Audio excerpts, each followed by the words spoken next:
तर मुख्यमंत्री दावोस दौऱ्यावर असताना कल्याण डोंबिवली महापालिकेमध्ये शिवसेना आणि मनसेच्या युतीची चर्चा सुरू आहे। तर या संदर्भात भाजपचे प्रदेशाध्यक्ष रवींद्र चव्हाण यांनीही प्रतिक्रिया देणं टाळले।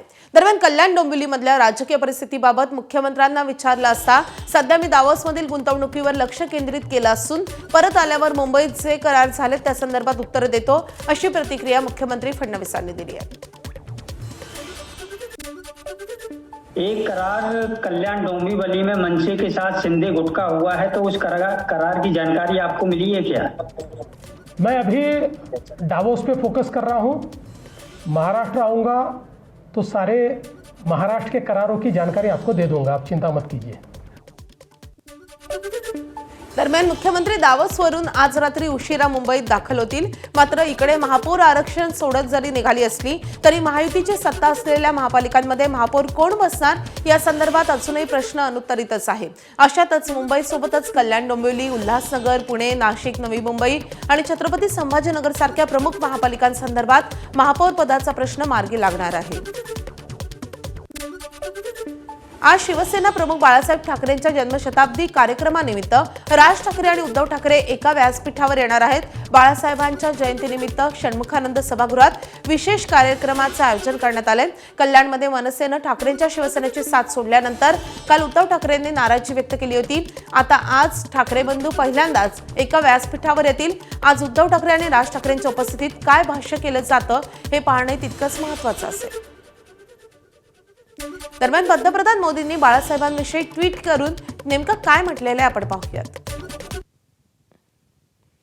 तर पंतप्रधान मोदींची एक पोस्ट आपण पाहतोय।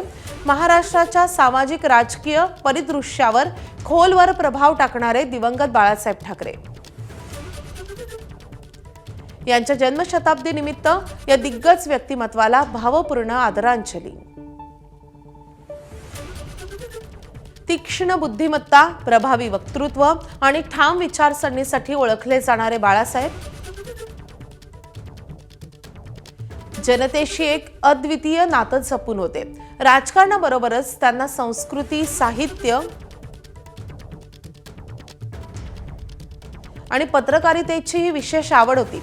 व्यंगचित्रकार म्हणून त्यांच्या कारकिर्दीत समाजाचे सूक्ष्म असं निरीक्षण आणि विविध विषयांवरील निर्भय भाष्य दिसून येतं। महाराष्ट्राच्या प्रगतीसाठी त्यांच्या दृष्टिकोनातून आम्हाला मोठी प्रेरणा मिळते आणि ती साकार करण्यासाठी सदैव प्रयत्नशील राहू अशा शब्दात पंतप्रधान मोदींनी बाळासाहेबांना आदरांजली वाहिली आहे।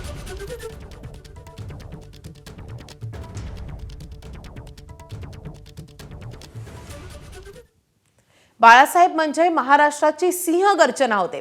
ती सिंहगर्जना आजही घुमतीये। त्या सिंहगर्जनेमुळे महाराष्ट्र सुरक्षित आहे असं सामनानं अग्रलेखात मांडलंय। शिवसेनेचा लढा जाती आणि प्रांतीय नाही तर रोजीरोटीचा आणि मानसन्मानाचा आहे असंही सामनामध्ये नमूद करण्यात आलंय।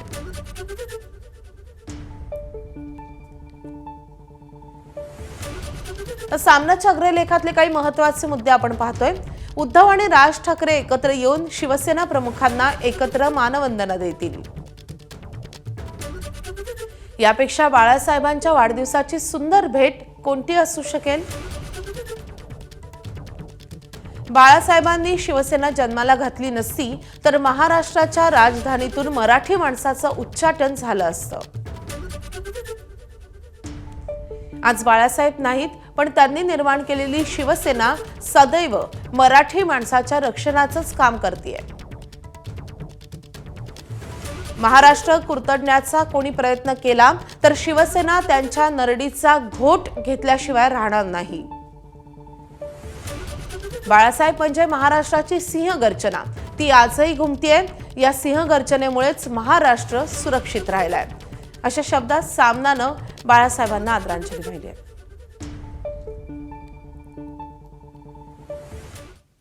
तर बाळासाहेबांच्या जन्मशताब्दी वर्षानिमित्त आदित्य ठाकरेंनी एक पोस्ट केली आहे।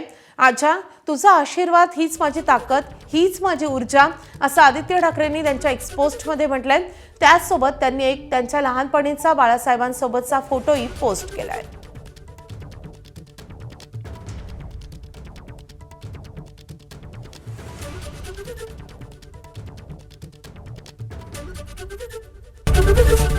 एबीपी माझा, उघडा डोळे बघा नीट.